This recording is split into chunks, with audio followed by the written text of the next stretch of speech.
Okay, so looking at why we need to defend multiculturalism. Well, if you look at in the UK and across Europe, politicians are attacking the idea of multiculturalism and blaming all the different social problems on Muslim communities and immigrants. And it's because of these attacks that we need to defend multiculturalism. So over the past few years, we've seen Angela Merkel declare that multiculturalism failed and that Muslims and Turks are failing to integrate into Germany. This sentiment was mirrored by Sarkozy, who, the man who deported Roma people en masse from their own country, something that echoes the roundups of the 1940s. And he also criminalised women wearing the full veil in the name of liberty, according to him, allowing police to arrest and fine women, so you get like disgusting pictures like this. And the Swiss government banned the building of any more minarets, although there are only 4 in all of Switzerland, and they used these posters to try and convince people that they should ban the minaret. So obviously demonising them, it's ridiculous and horrific posters. And so this process can be seen as the government's attacking a minority group and trying to create a moral panic and create them as the dominant threat.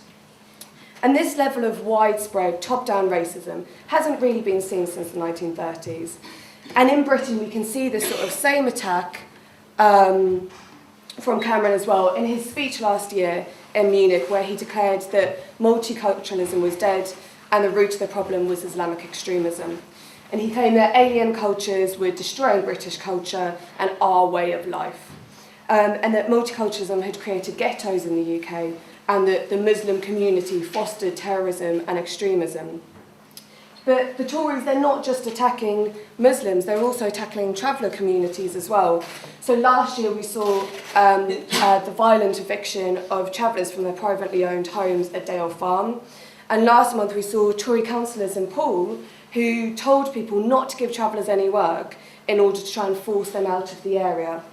So the Tories are now trying to bring back some of the old forms of racism in their attacks on multiculturalism. And so we all know that the Tories have racists in their ranks. That's nothing new, but New Labour are also at it as well. I mean, Tony Blair, he attacked multiculturalism when he was in power, and Ed Miliband has clearly followed suit when he said that the biggest mistake of Labour was their soft immigration policies. I'm sure you all saw that. So obviously it's not the illegal war in Iraq, or the massively increasing gap between rich or poor people, or the introduction of PFI, or the attacks on workers, or immigrants. Instead, let's blame it on immigration. That's our worst problem. And so all of these attacks, we need to put it inside the wider context of the government are waging a war on the poor and working class people in this country. And if Cameron does get away with it, he'll try and push the whole sort of society back to pre-1945 when there's no welfare state. But not only is he trying to do that, he's trying to push the anti-racism agenda back to the 1950s and 60s.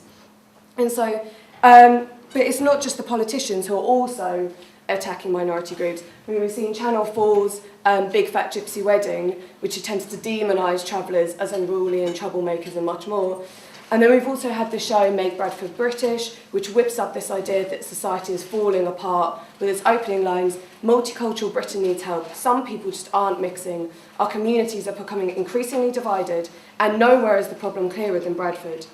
And it clearly sets out the agenda of what it wants to do with this programme, outside of the problem, as in the opening sequence, which they show every week, a man uses the word "packy," and another states in relation to minority groups, if a dog is born in a stable, it doesn't make him a fucking horse. And they say things like that in the opening sequence every single week, and they don't talk about racism until quite far into the programme. And there's lots of other examples. We've got the good old Daily Mail, who has solved their issue of why they're so racist by completely misrepresenting a scientific article, and they ran with this headline a couple of weeks ago, racism is hardwired into the human brain. So they're trying to wheel out these sort of old arguments about biological racism to rationalise all of the sort of propaganda they put up against multiculturalism. And one of the key issues with the attacks on multiculturalism at the moment is that it's not just the Tories, the usual suspects, who are attacking it. Significant parts of the establishment also are. So we had Trevor Phillips quite a few years ago now, who's the current chair of the Equality and Human Rights Commission, and he said that we're sleeping our way into segregation due to multiculturalism, and we had lost any culture, any common culture because of it. And then you've got Polly Toynbee, who said she was proud to be Islamophobe. But the most dangerous aspect of all of these attacks is that it feeds into the racist and the fascist parties of the British National Party, the New British Freedom Party, and the street fighting wing, the English Defence League. And so I'm sure everyone here knows that on the day that Cameron made that speech saying that multiculturalism was dead, the EDL were attempting to march on Luton to terrorise the community. And Nick Griffin, after that speech, he praised Cameron, saying that now the politics of the BNP had been legitimised, just in the same way that Griffin also said that after Ed Miliband's speech on immigration. And in the last elections, the BNP, they were wiped out, and that was brilliant, and it was only through a massive anti-fascist campaign which went out. But the thing is, the conditions within Europe and within Britain, it's still possible for these racist politics to gain ground, either through the BNP or the BFP or some new kind of grouping. And in England, we've seen a rise of 10% in racist hate crimes as the economic crisis has worsened. And then if you look at Europe, we've had Anders Breivik with links to the EDL and other fascist groups in Europe, and he killed 77 people, mainly young Labour Party supporters. And in his words, it was in order to spark a war against multiculturalism. In France, Sarkozy's attack on multiculturalism was phrased by the fascist Front National, and in the last election, Marine Le Pen's party gained 18% of the vote. And in Greece, the openly fascist Golden Dawn, who said that they'd clear out immigrants from hospitals and out of nurseries, attacked many demonstrations, they gained 7% of the vote. And across Europe, there's plenty more examples which I'm sure people can come with. So when the politicians start out by attacking multiculturalism, it then opens up the ground for even more nastier politics to come out.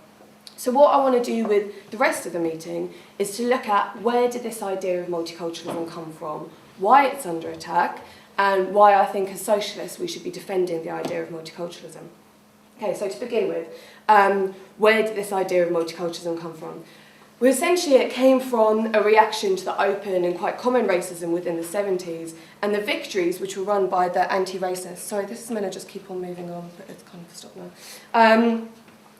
And so in the 70s, we saw the National Front hit their peak and they marched on slogans like Right for Whites.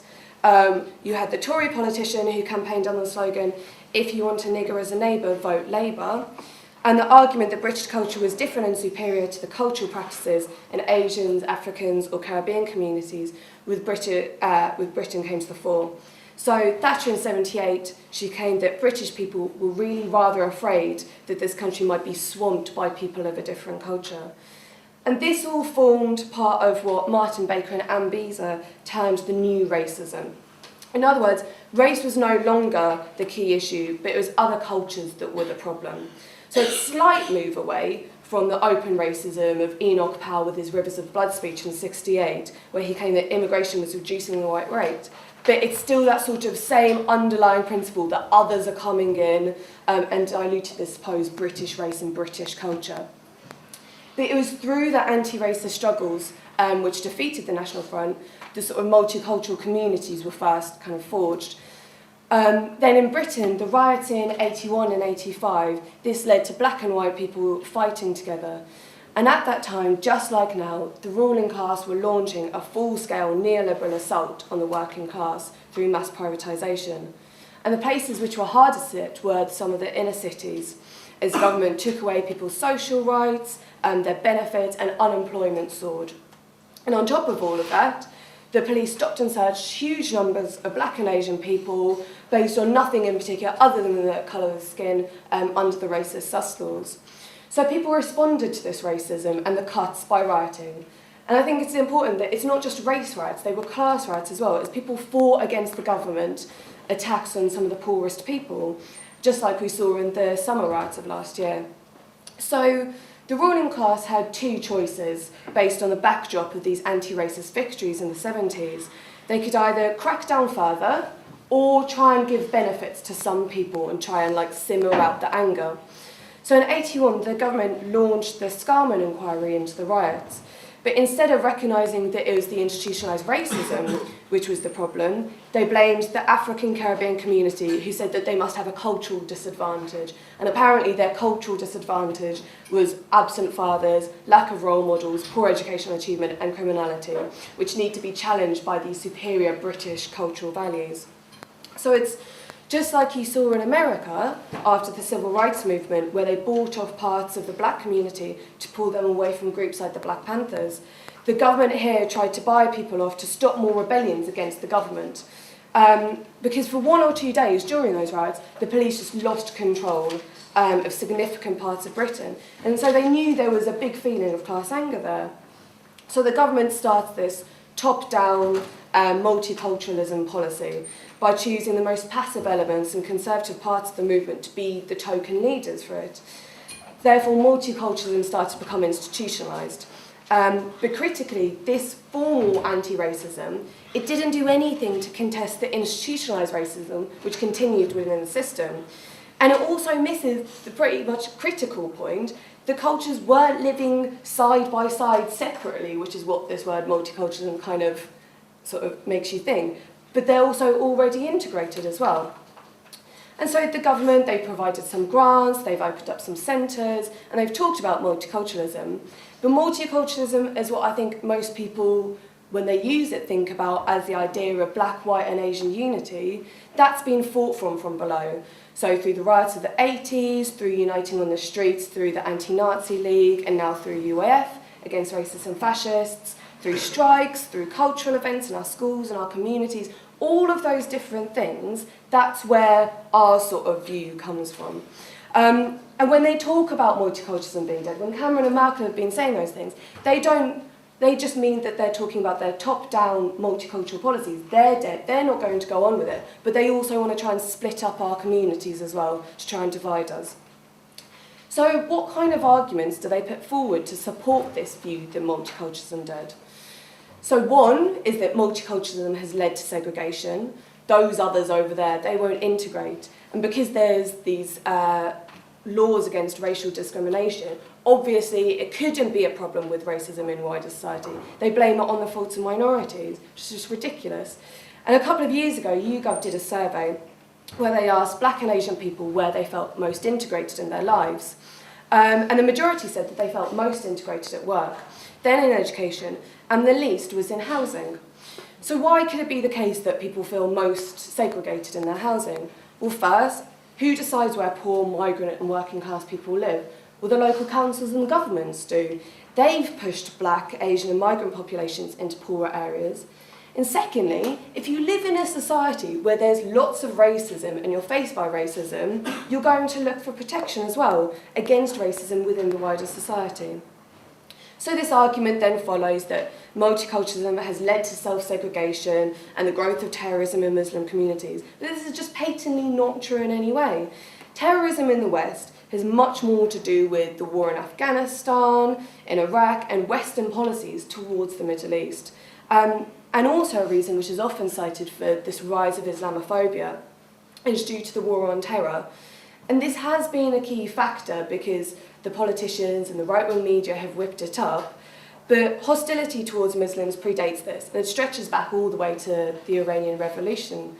But this impact of pushing groups into poorer areas, and which leads to marginalisation of communities, and also further attacks from the right as well. So a key example of this was the Oldham riots in May 2001, which was blamed on Muslim and Asian communities. So throughout the 90s, neoliberal attacks destroyed many of the local economies and led to rising racial tensions, as local councils segregated housing allocation, leaving Asian families in poorer housing, and also cut off from white neighbourhoods. And as unemployment soared, it disproportionately affected Pakistani and Bangladeshi households as well. And then the racist groups started going into the largely Asian areas and terrorising the communities. But Oldham's chief of police, Eric Hewitt, he instead blamed most of the racist violence on the Asian youth instead. And so in spring of 2001, riots broke out across a lot of northern cities after a gang of 200 white racists attacked Asians in Oldham area. And the riot police went in, and of course they attacked Asian people as well. And then they launched the Cantor report, as they always do those reports afterwards, after the riots, and they blamed the riots on self-segregation. And the Oldham Council had to build community cohesion. essentially by emphasising British values. So then what the Home Secretary, David Blunkett, did, he responded to this by introducing this British test, the test for immigrants, which is now getting another lift from Theresa May, who wants to make it even more cultural. And this argument that these communities have self-segregated completely ignores the major reason that it's due to racism within wider society. But really, who are the people who actually segregate in our society? Who are the people who live in their own little enclaves, go to their own little schools, and live their own lives and hang around with their own friends? The rich do. It's so clear they're the most segregated group in society. So I mean, if you take Cameron, he went to Eton, obviously very exclusive. Then he went to a college in Oxford, which didn't accept a single student from a black Afro-Caribbean background for 5 years. I mean, where else in Britain would you get a university which doesn't have any black students in it? And then at Oxford, if it wasn't elitist enough, he then joined the Bullingdon Club with his mates Osborne and Boris. So this exceptionally exclusive, invite-only club where they get completely drunk, smash up windows, burn boats, but they're not a dangerous, segregated group in our society at all, no. And so it's not the Muslims and the Asian communities that aren't integrated, it's the rich who segregate themselves off. And by trying to argue that Muslims deliberately refuse to be part of the community is squarely just putting the responsibility for anti-Muslim discrimination onto the shoulders of the victims themselves. And the second big argument put forward is that multiculturalism has led to an erosion of British culture. So we heard this in David Starkey's really disgusting comments on the cause of the riots when he said, "The whites have become black.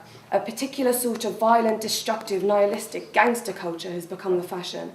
And black and white boys and girls operate in this language together, which is wholly false, is this Jamaican patois that has been intruded in England. This is why so many of us have this sense of literally living in a foreign country." So in this, he's echoing the really nasty attacks by Enoch Powell and Thatcher. And what he's arguing is that multiculturalism had failed because what the policy of multiculturalism was really about was the state condoning minority values at the expense of alienating the values of the majority. I.e. what he's saying is implicitly arguing that any hostility, intolerance or racism against a minority group is therefore legitimate. So Cameron has argued for muscular liberalism in order to ensure that these minority groups assimilate to British values. And therefore everyone will get along better. And this new racism focuses on protecting British culture, arguing that it's largely impervious and minority ethnic groups are violating it in some way with their alien cultures. But a number of, on the left or centre-left, well not really anymore, have taken up these ideas, promoting and reclaiming this idea of Britishness and a progressive nationalism, really put forward by Blue Labour. I mean, Gordon Brown tried to take the lead when he was PM by promoting a liberal notion of Britishness to develop social solidarity. And Miliband has tried the same recently with his speech on Englishness as well. But it's quite key that there's no such thing as a fixed British culture. It doesn't exist. So if you were to go back to like the original Britons who first came here and first settled here, their culture wouldn't be recognised by any of us today, because there's been invasions by the Celts, the Romans, Anglo-Saxons, Scandinavians, Normans, all coming, all changing and adapting the culture. And if you move into sort of more modern history, that sort of quintessentially English cup of tea, well, the tea came from India, so exports have changed the culture here. And if you look at today's British society, what's the most popular food? Does anybody know what the most popular food is? Curry. It's not the curry anymore. It's in fact Chinese and Italian food. So again, it's hardly this English British food that we all want to eat.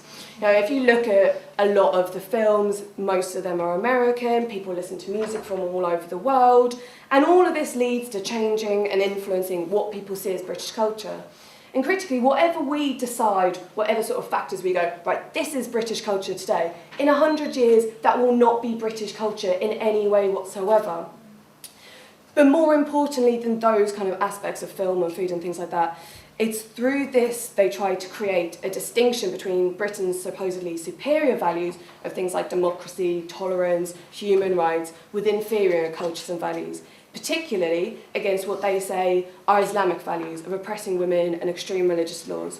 But it sort of really depends on who you talk to about these so-called British values. I'm sure those people in Iraq who are being bombed into democracy didn't really see it as this amazing value.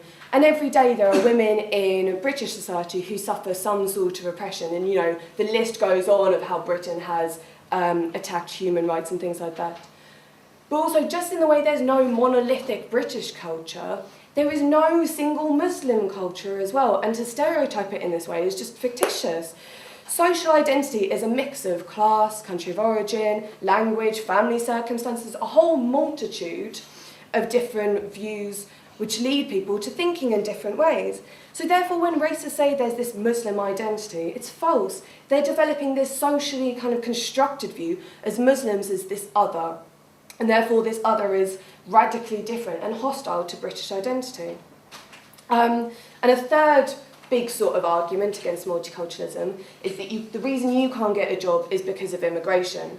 So there's a wealth of these stories. I mean, when they hiked up the tuition fees for the students, they then blamed it on foreign students coming in and taking the university places.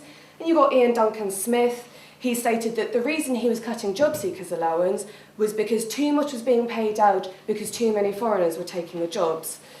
And more worryingly, this argument has seeped into organised labour disputes as well.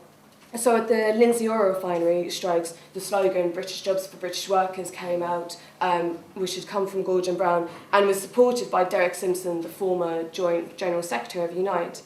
And so we need to be really clear that this argument is completely and utterly false. Unemployment is not because of migrant workers. It's because bosses are making huge swathes of people redundant. That's the real reason people can't find jobs. And there's this common myth that migrant workers drive down wages in Britain. And it's true that, you know, bosses, they try and get away with paying lower wages to people wherever they can. But wages are declining not because of immigration or anything like that. It's mainly due to cuts in overtime or to hours. And this coincides with a reduction in the number of migrants coming to Britain. And also, bosses have tried to use migrant workers to lower wages in some low-paid sectors. But also, an increase in migrant workers has sometimes raised wages as well. So in London, we've seen some of the migrant cleaners who have won higher pay for many of the London cleaners and private companies across because they struggled and they fought for the London living wage. And there's loads of studies which I hope other people can come with, like of all the different facts about how migration doesn't lead to that. But also, all of these myths are compounded by the right-wing media, so The Sun and the Daily Express. Daily, they're like obsessed with this racist propaganda of pushing out that these immigrants are coming in and they're stealing your job and everything else. So people end up hugely overestimating the number of immigrants within this country. But also, immigration is a really dangerous argument for the left or New Labour to go down in saying that they could be effective on immigration. Because whatever, and that they need to try and sort of reclaim this argument of immigration, you hear quite a bit. But whatever they try and promise that they can deliver, all they'll have done is that they won't be able to deliver it. They'll be making some false promises, not that we want to go down the immigration route anyway, but all they will have done is opened up space for racists and fascists to march in and go, yeah, all those mainstream parties, they were really rubbish on immigration, but we'll be really hard on immigration, we'll do it, vote for us. So it's pulling them that way. And they also, you've got the Tories and everyone claiming that immigrants are a drain on the welfare state as well. So Chris Grayling and Damien Green claim that Britain's welfare state is a magnet for other parts of the world that encourages benefit tourism.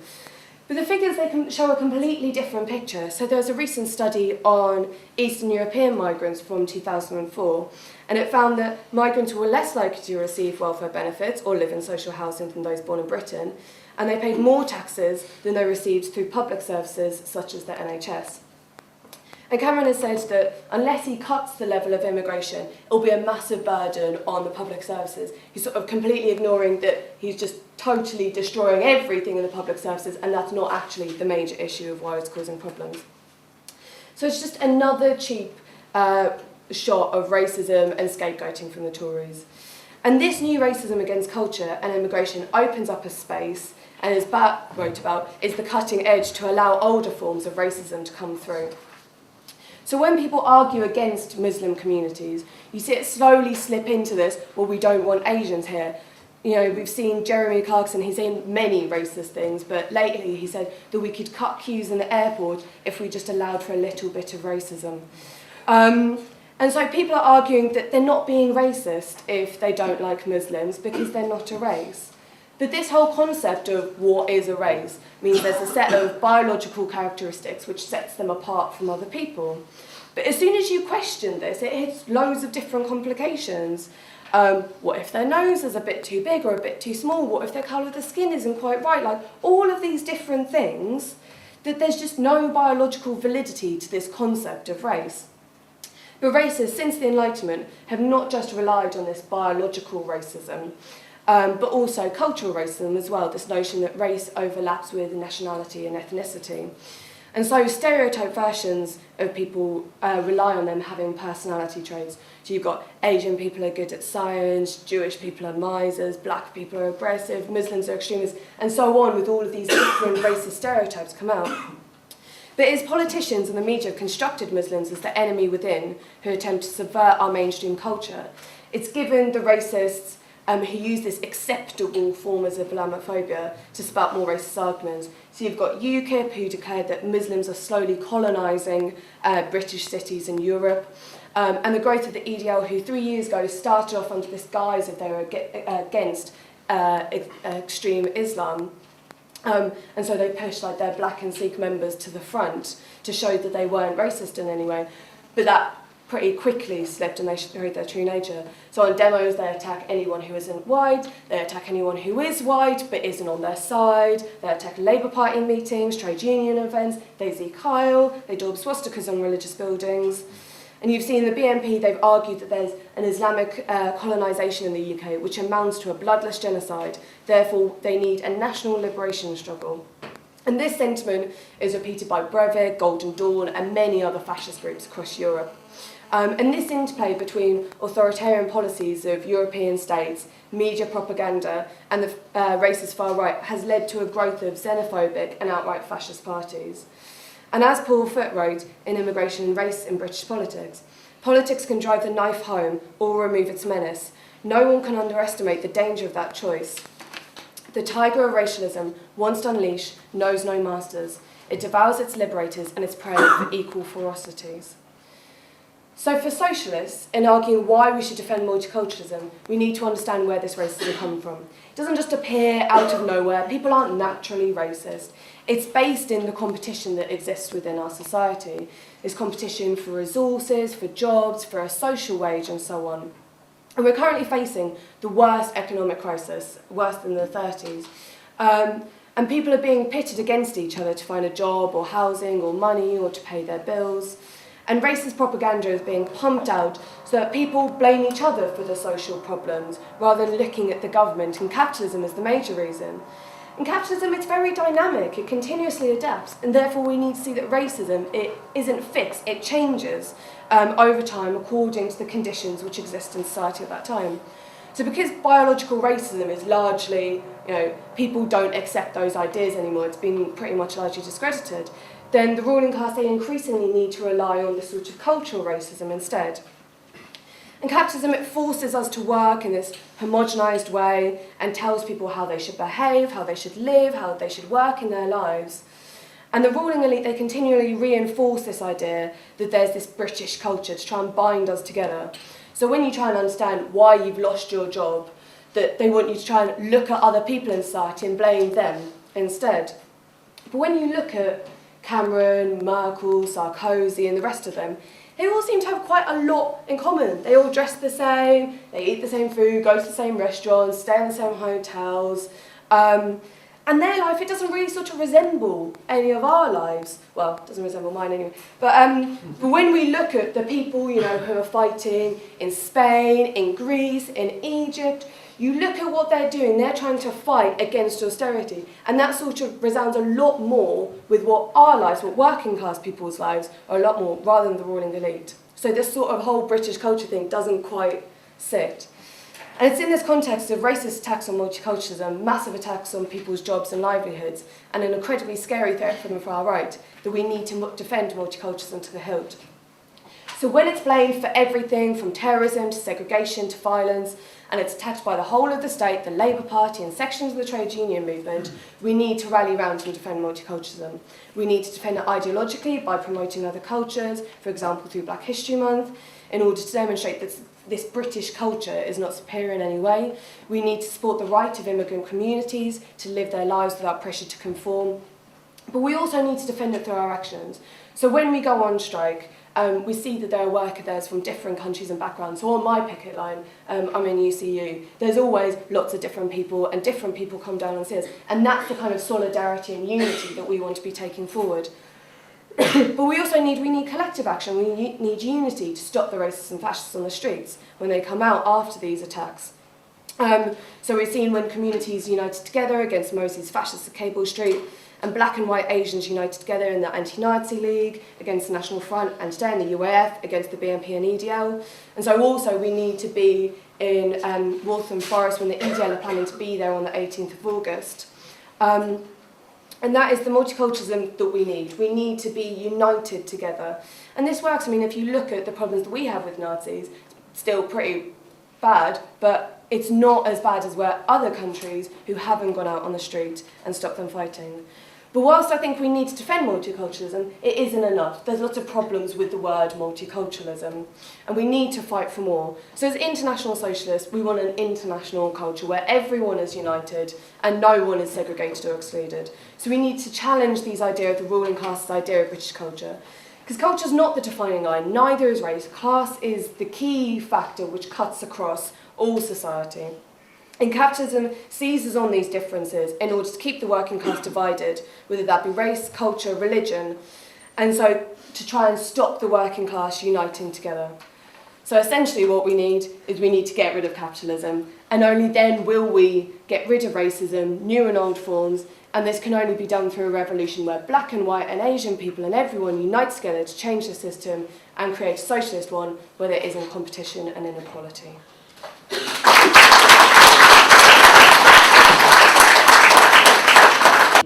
In the first 6 months of last year, about half the heads of state of the EU countries made the same speech. People know about the Cameron speech in Munich, of all places, which said multiculturalism doesn't work anymore, it's the cause of all our problems. But Merkel, Sarkozy, a whole number of other heads of state made essentially the same speech. This was obviously, on the one hand, this is an attempt to find scapegoats to say, well, we've got an economic crisis, it can't be us who's at fault, it must be somebody else, it must be the Muslims. But at the same time, it came with an ideological attack with the idea of integration, that these people have got to integrate with our culture. And I think on purely those terms, the way in which they see multiculturalism, as any anti-racists have got to defend multiculturalism, that their culture is every much as defendable, or in many cases feel better as ours when we think of everything that Western capitalism, Western imperialism has made. And as such, there's initiatives in Berlin, where I live, there's an initiative, Integration No Thanks, based on the nuclear power No Thanks, from migrants who said, no, we are not going to be brought into your culture, we are not going to go accept your values when we see what your values are doing in the Middle East. That's the one side. But I think just this campaign, Integration No Thanks, shows that although we defend multiculturalism, defending is different to promoting, and there are big problems with the idea of multiculturalism. The idea that there is a British culture, that there is a Turkish culture, there is an Arab culture, that don't have anything to do with each other. They should tolerate each other. And is essentially an argument for stay apart and don't cause a fuss, and don't try and come together. And anybody who eats food, anybody who listens to music, anybody who goes to culture sees there is a broad coming together of cultures all the time in society, and this idea that our culture must tolerate their culture and we must all live together happily, goes against the total experience. The experience that we have is a very living culture of people coming together, learning from each other, getting the best points from each other, and developing as a society, as said, developing in class. And that led, for example, in the 80s, in the idea of multiculturalism from Labour councils in Britain, to a great problem. The Labour council, at the same time as not fighting against cuts, were promoting their culture, which meant that money went into projects for blacks, for black groups, projects for Muslim groups, projects for women. Very, very good that that was supported. But because there was no attempt to make more money, that money went from somewhere else. That money went from a budget. And instead of saying black groups, Muslim groups, women's groups, working class groups should come together and fight and say we deserve more resources, we deserve more resources together, it was said, well, we'll help these people at the expense of other people. And that's what racists have been able to use and say, those people are taking our jobs, those people are taking our resources. And that means so we work together with people who push the multiculturalist idea, but people that says we've got to be nice to other people. Of course, we work together with them, but it's only really by everyone coming together and by a class analysis, an analysis saying the problem is not people not being nasty to each other. The problem is a society in which too much wealth is concentrated up there with a small people from a very small amount of cultures, and too little wealth is here. And until we get the fights together, then multiculturalism is really just a sticking plaster, making sure that things aren't as bad as they should be, and not really a solution that can change the world.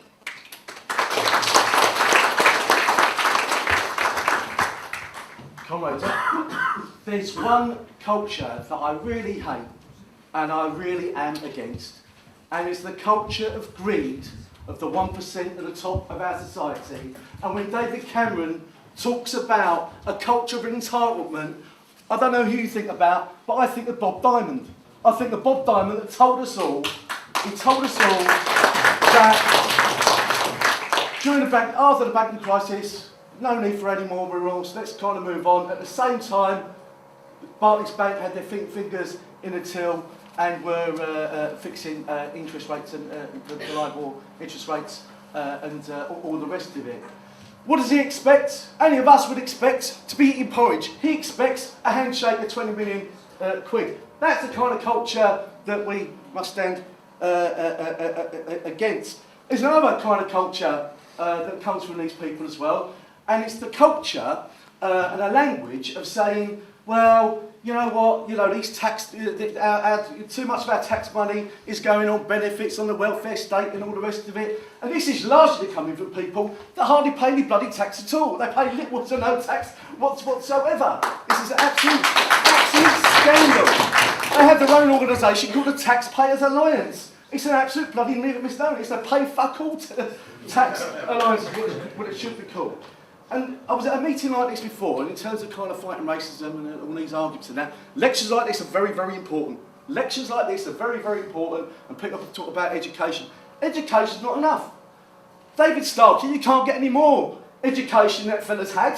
He's still a racist fuck. Yeah. The struggle is going to make a difference. See, on the day that Ed Miliband makes that rotten speech attacking migrants, the best antidote to that, the same day, the bus workers, 20,000 of them on strike. I was down at both bus garage, Eastern European, African, every single nationality fighting together on the picket lines together. It's not enough though, because actually I went back the next week when they were supposed to go out on strike the other day, and I was talking to this guy. And it's Scottish guys, I'm as militant as fuck me. I'm up for kind of more or less action. But he's still saying some of those ideas about, really, there's too many migrants here, that's part of the problem. We still need to argue that through, and that's, I think socialists are going to be so incredibly important in the next number of months.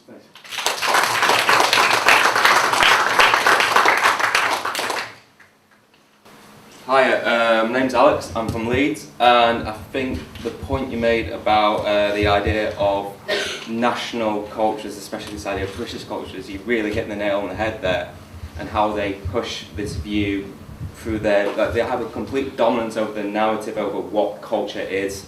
Like, I think this summer's a brilliant example of it with the Jubilee, the Olympics, this whole idea of Britishness and stuff like that. I mean, I don't know if anyone here has ever tried it, but the citizenship test with the cultural bit on it online.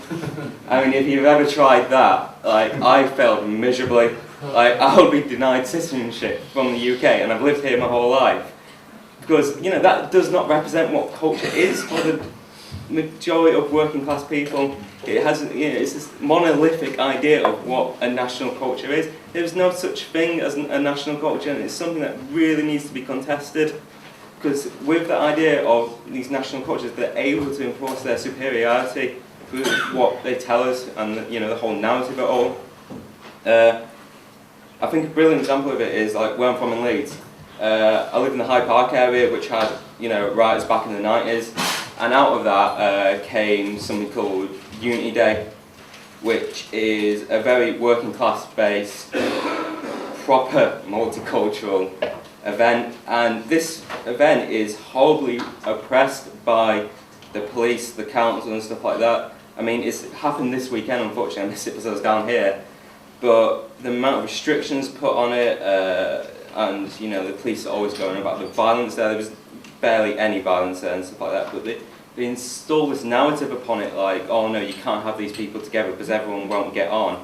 It's a complete lie, and it's this lie of this false segregation they tell us that, which doesn't, you know, tell us that there is, which doesn't reflect our reality, that we really need to, you know, confront and say, no, your idea of culture is wrong, and we need to build a multiculturalism based on working class solidarity.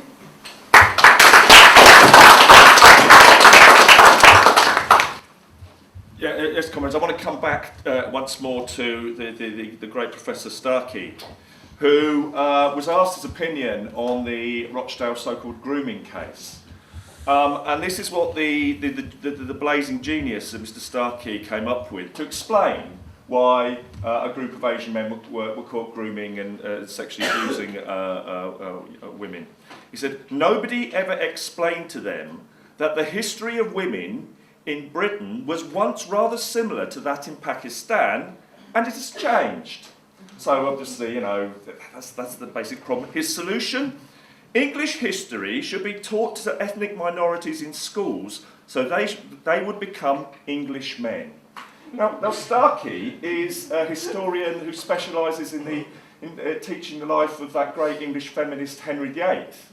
So the absurdity of this is, I mean, on one level it is feeble, but this was broadcast on the major BBC news programme on the radio, the respected political programme.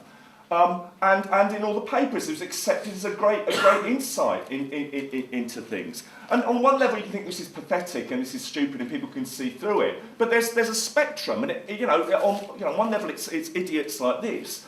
On the other level, it expresses itself in the works of a guy called Sarrazin, I think, who was a German.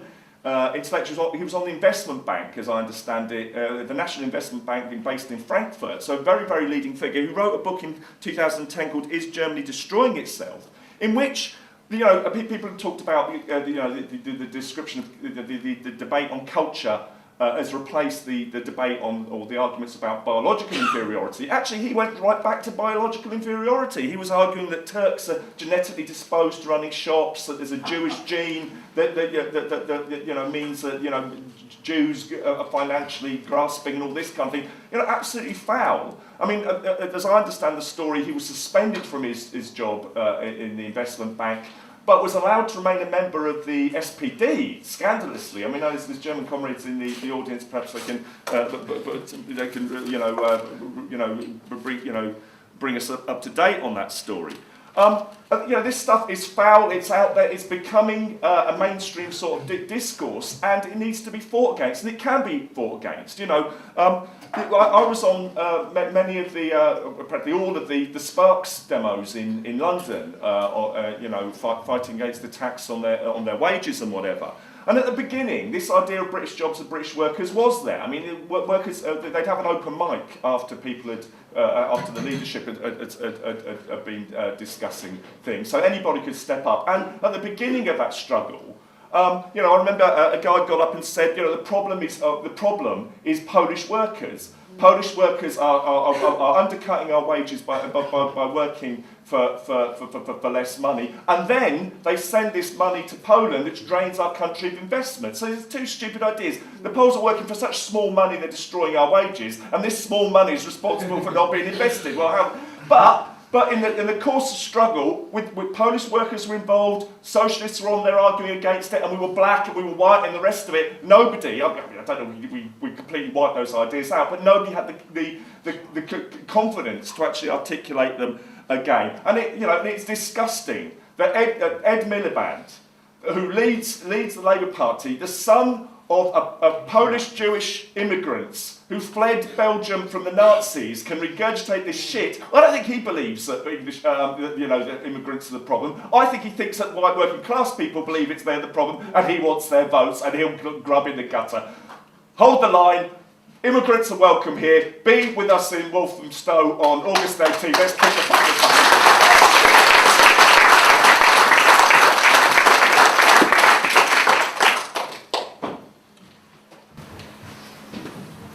I think, as an excellent introduction, there's a very important point that Regine made, I think, in relation to the issue of competition and how that leads to the prospect for racism and fascism to grow. I think, and the concept of austerity that we're in just now, really, we can't underestimate the depth of the problems which are around.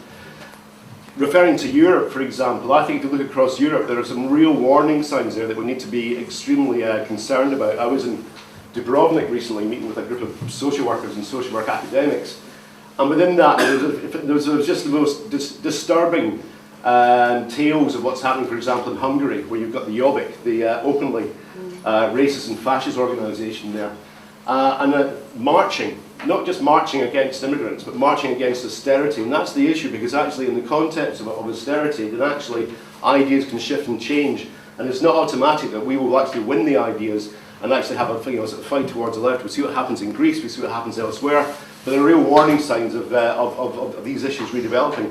You look at it elsewhere, I mean, for example, this is where ideas of racism grow. I mean, for example, in Tsarist Russia, I mean, again, I mean, the social conditions of Jews there, for example, was a kind of key issue which actually led to persecution and racism growing. Not some, sort of crazy ideas about, biological racism and such like. The question is what we do about it, because, for example, just what I want to talk about is what's happened in Glasgow recently, where we've actually built a really kind of very successful campaign around Glasgow, the campaign to welcome refugees. There's over 100 refused asylum seekers who are currently housed in pretty shitty accommodation, to put it mildly, by a voluntary organisation, being transferred to G4S, international security company, taking over the housing and so-called support of asylum seekers, who are now going to be evicted on a mass basis. 100 people evicted into absolute destitution. And it's in those situations that we need to make sure that we're actually fully and squarely standing up for the rights of immigrants and asylum seekers. We built a demonstration just about 2-3 weeks ago in Glasgow of over 1,000 people, full support from the Scottish Trade Union Congress, full support from the churches, community groups, trade unions, etc. And a real basis to actually kind of be trying, sort of shift this argument back. And what's really important, I think, is we look to events like the 20th of October, because the fight against austerity has to be linked completely and intrinsically to the fight to defend multiculturalism, the fight to defend asylum seekers and migrants. And we need to make sure, for example, in the Scottish demonstration, that we have a massive contingent of anti-racists there, Unite Against Fascism banner, refugees, asylum seekers, and actually link these issues together, because actually if we don't, then actually the dangers are live, that we can see that sort of ideas in how to respond to austerity can actually go to the right as opposed to the left, and we need to make sure on the 20th of October that we're integrating these issues.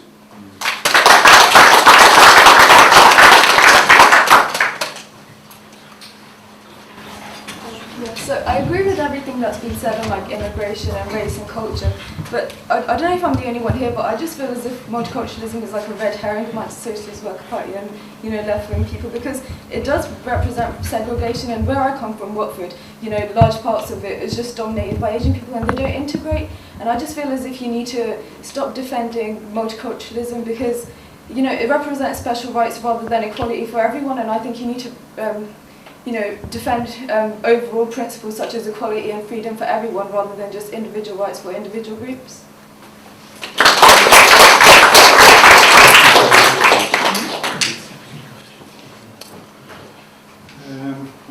Francis from the Irish Socialist Workers' Party, and almost in the aftermath of the terrible atrocity in Norway over the amount of people Andres Breivik killed, a small group that only existed in internet form called Democratic Right Movement made an appearance at the Norwegian embassy to actually protest against that man's arrest, even though he killed a load of left-wing from Labour Party, Socialists are our sister organisation in Norway as well.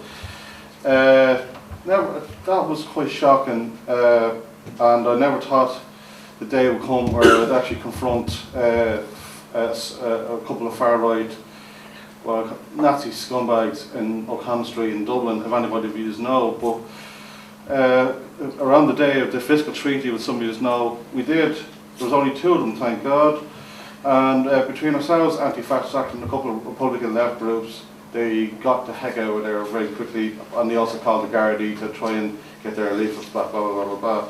But one issue has come up is a lot of Irish taxi drivers are being told by politicians that the reason why your wages and things and restrictions are on the taxi ranks is because of the foreign people. So the Irish taxi drivers have actually put green bulbs on top of their taxis so that they distinguish themselves as purely Irish taxi drivers and not foreign taxi drivers. Now, we're trying to come up with a leaflet and issue to say that cuts to your service and austerity to all other services do not have cuts and austerity do not have a colour. Cuts and austerity do not have a particular defined religion. Cutbacks affect all of us. So we need to. Some people on the left were thinking of purely confronting, physically confronting the taxi drivers, which I think is counterproductive. We just need to, these are honest. They are generally hard-working guys, but I wouldn't say they're openly maybe soft racist, but we need to emphasise that to them, and it's the same here. That it's the cuts to service are from the top. It's not because of a Pakistan taxi driver or a Nigerian taxi driver. No, it's cuts to services do not have a colour. Thank you.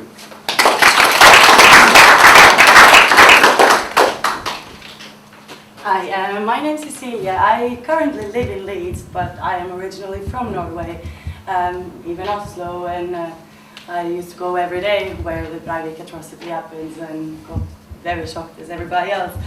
And as well, I'm doing a dissertation writing about racism and ethnicity, and it's been a very interesting and sad year at the same time in that event. And I was going to write my dissertation about cosmopolitanism, and I'm mentioning it because multiculturalism has become a debate about linguistics and about a matter of definition. And it is a very, very, very confusing concept. And there is politicians, both Obama in the States and Cameron here in England, saying that multiculturalism also must be scrapped because of the global context that we live in today, that's why it doesn't fit. So we need to become cosmopolitan citizens, and that it should all be cosmopolitanism. But in fact, the matter of the problem is that the so-called multicultural social policy that we see today, that is cosmopolitanism disguised. Cosmopolitanism is supposed to mean indifference. It's supposed to mean that you are to have your local allegiance with your local community, in addition to a global one where you have the whole, we're all in the same boat, kind of like solidarity. However, the way that multiculturalism is conceptualized within our institutions and deployed today, that is cosmopolitanism. So we also need to like stop just talking about how, because today the fear of racism and the kind of like fight between racist, anti-racism, the Breivik case as well says that, oh, it's only Marxists and that don't want racism and everything else, and that's wrong. So, but at the same time, all this focus that we're putting on it, instead of putting a positive spin, even Marxists and others, that also all of us that do want to defend multiculturalism or interculturalism or whatever kind of word we want to use, it's all about social integration and a model for living together. It's about conviviality, as Paul Gilroy here in the UK, which I like very much, call it. So we need to put a positive spin on it, and we need to confront not only others, but also ourselves, and how we kind of like participated by only talking about the negative things that happens, not emphasizing enough the good things that happen. For example, that today, this year, black people have started to refuse more to recruit into the police, for example, which is a good thing because they are then dissenting the notion, like the way that the police and color works. And news like this doesn't get enough attention. We kind of, in a way, contribute to this kind of victimizing and stigmatizing agenda by only focusing on the negative. And we let far-right and extremists and more racist ideologues contain this the power, definitional power of what multiculturalism is or is not, at least, by not standing up and also defending what it is. So I think that we need to be better, all of us together, in like putting a positive spin on it and bringing out everything all together. And on that note, I quickly want to mention that in Leeds at the moment, I'm with an organization called Equality Leeds. They used to be the former Race Equality Council in Leeds, but as all other race equality councils, they lost their grants and they've had to change their name and doing another thing. And we, inspired by that book that are being promoted here today, have decided to act on this and try to put a positive spin on multiculturalism. So if you do want to try to come together and make a more positive spin on it, you should try to follow up on Equality Leeds website in a few weeks, because we are in the process of attempting to build up a news bulletin, a quarterly newsletter, in where we will try to focus primarily on the positive spins and the good news that are here about living together and social integration. And we want to make a platform where every kind of organizations, from the left and from the right and from trade unions and everything, can come together, where we have an opportunity, where we want to make space for dialogue. So if you really, really want that, you should keep an eye on that. And I think we should all get better at confronting not only others or people that we don't know, but we have to get better at saying that when we think that people are not right, and not becoming a fear of not being afraid of being called racists by not confronting it as anti-racist as well. Thank you.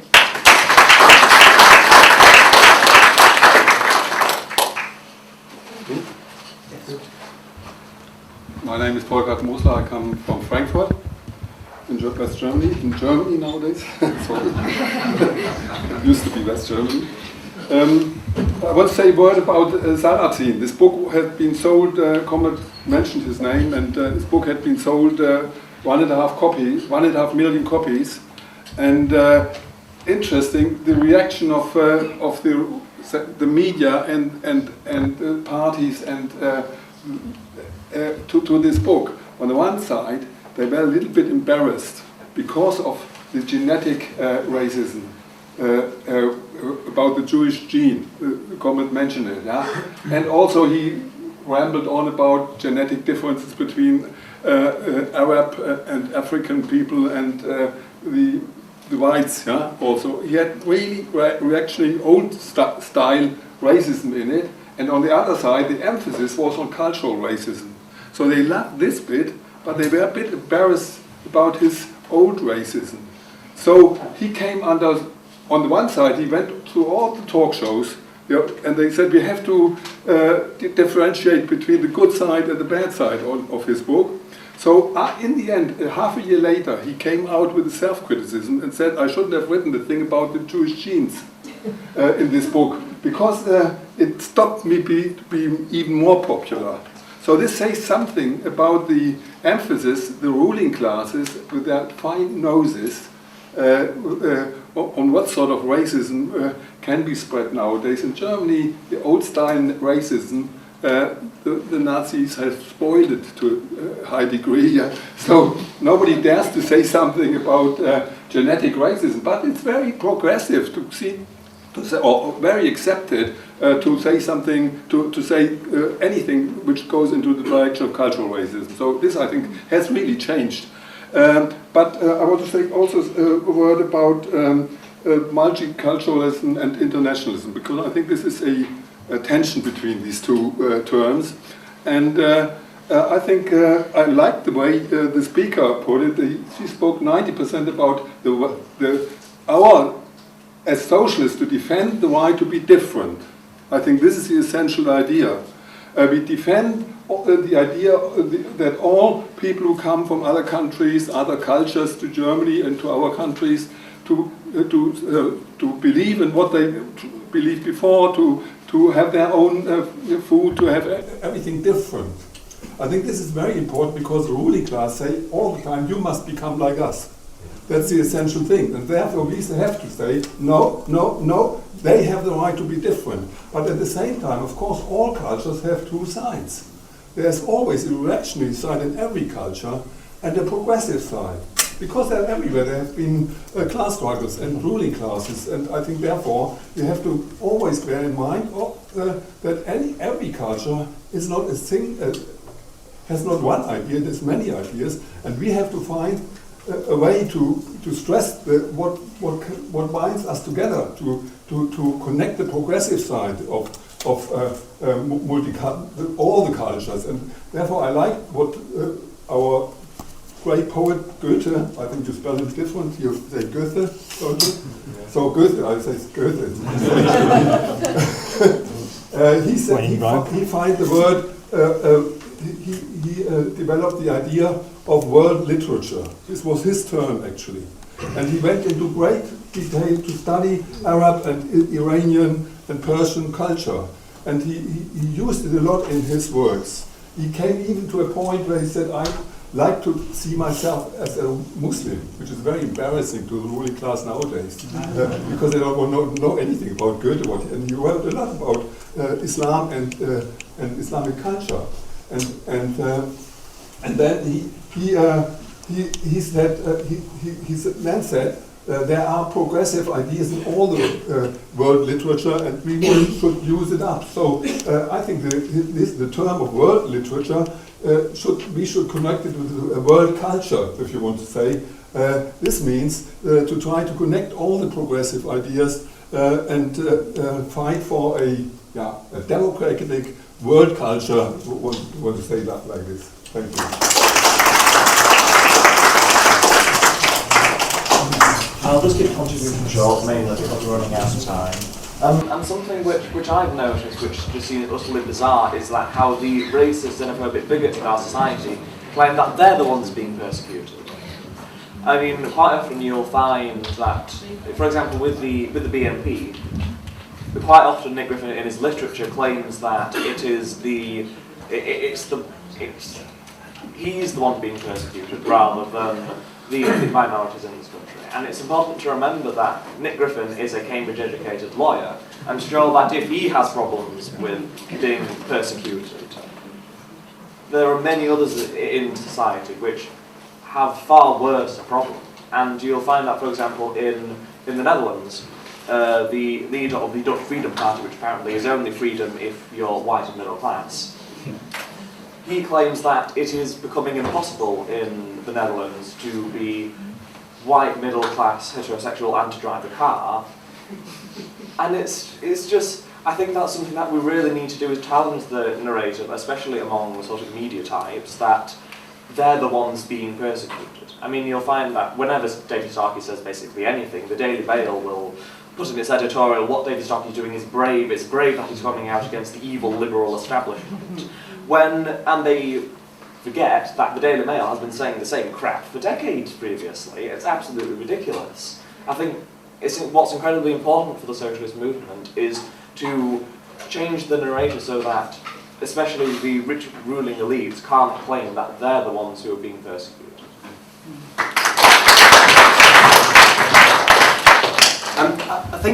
I think we can give ourselves a bit of a pat on the back in the UK actually, without sort of blowing smoke up our asses and stuff. Actually, I think there's three main things really in terms of sort of the fight back against the far right. I used to work for Love Music Hate Racism, and people were talking about the positive spin on multiculturalism and that. And actually, it's a campaign that was set up, actually Rock Against Racism in the late 70s.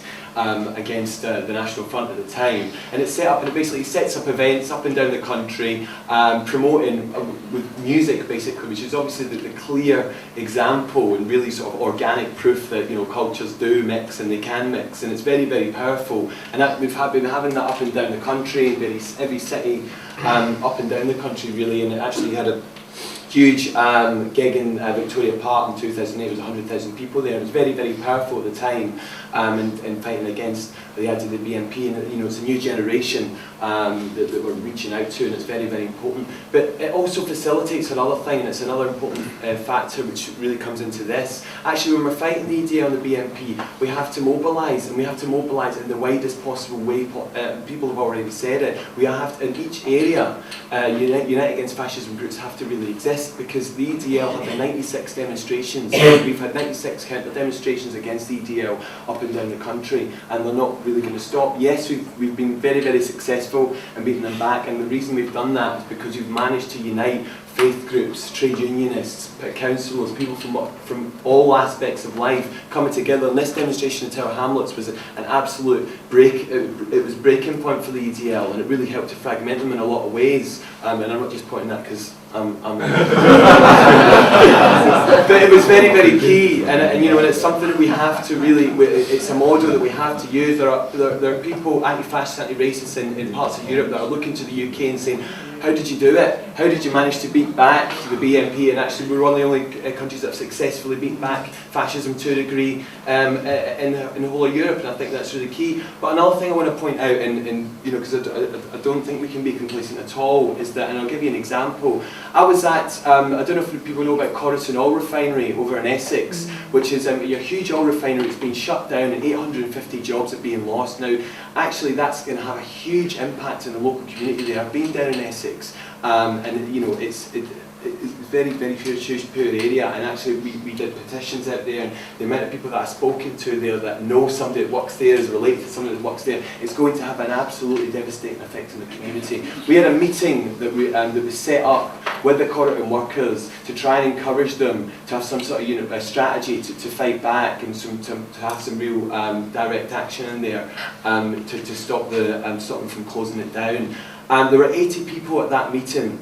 It was fantastic. It was absolutely packed out in a small wee town down in Basildon, and basically the BNP were standing in there, and I spotted them, and there was about 6 or 7 of them standing around, because you couldn't miss them with a big skinhead and a big Union Jack tie and BNP leaflets.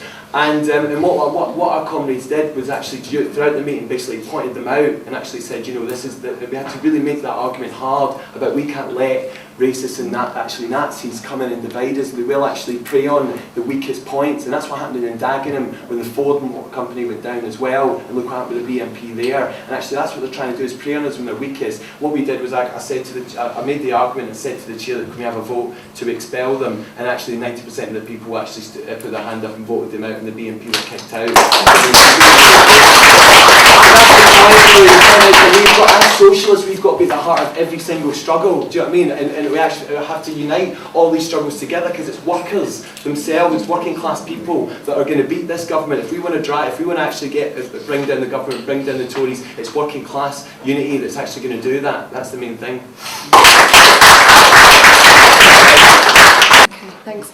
I think that was a really good discussion, because it sort of brought out a lot of the kind of difficulties that we have. I think the key thing, I agree with the comrade who spoke at the beginning, that we need to have a class analysis of culture, that they're not all of these separate, distinct groups which we all can then go and say. So that sort of leads on to kind of some of the problems with multiculturalism, like the comrade at the back who said maybe multiculturalism is this red herring and we should be focusing on it.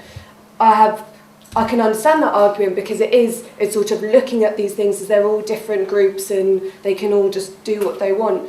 But why we defend multiculturalism is because it's under attack so much, because the right are really hammering home and using it to try and divide us. And we support the right for people to live in the way that they want to live, in their communities, to do whatever they want to do. That's the kind of important thing, that people are able to do what they want to do. And at the same time, because it is under attack, we need to defend it completely. So Stu's point about love music, hate racism, about using that as to promote our unity and to promote that we're all like working class people, all of those people who are under attack from the ruling class assaults on us, we all need to be together, we all need to be united. So I think quite a few comrades sort of brought that out and said good points about that. The only way you really get proper equality and proper unity is when you struggle and you fight together. So there's the old thing of that if you're on a picket line and if someone says something racist, you argue with them really hard about their racist things, but then if the police come charging at you, you link arms with them and you defend them against that. So you have to have that sort of same thing of going, you argue with people hard on racism, but we need to try and build unity at the same time. And it's only through struggling, fighting together, recognising our differences and seeing that actually we all have a lot more in common than those rich bastards who are trying to take all of our money and make us pay for their crisis. That's the way that we'll really have a truly equal and socialist society.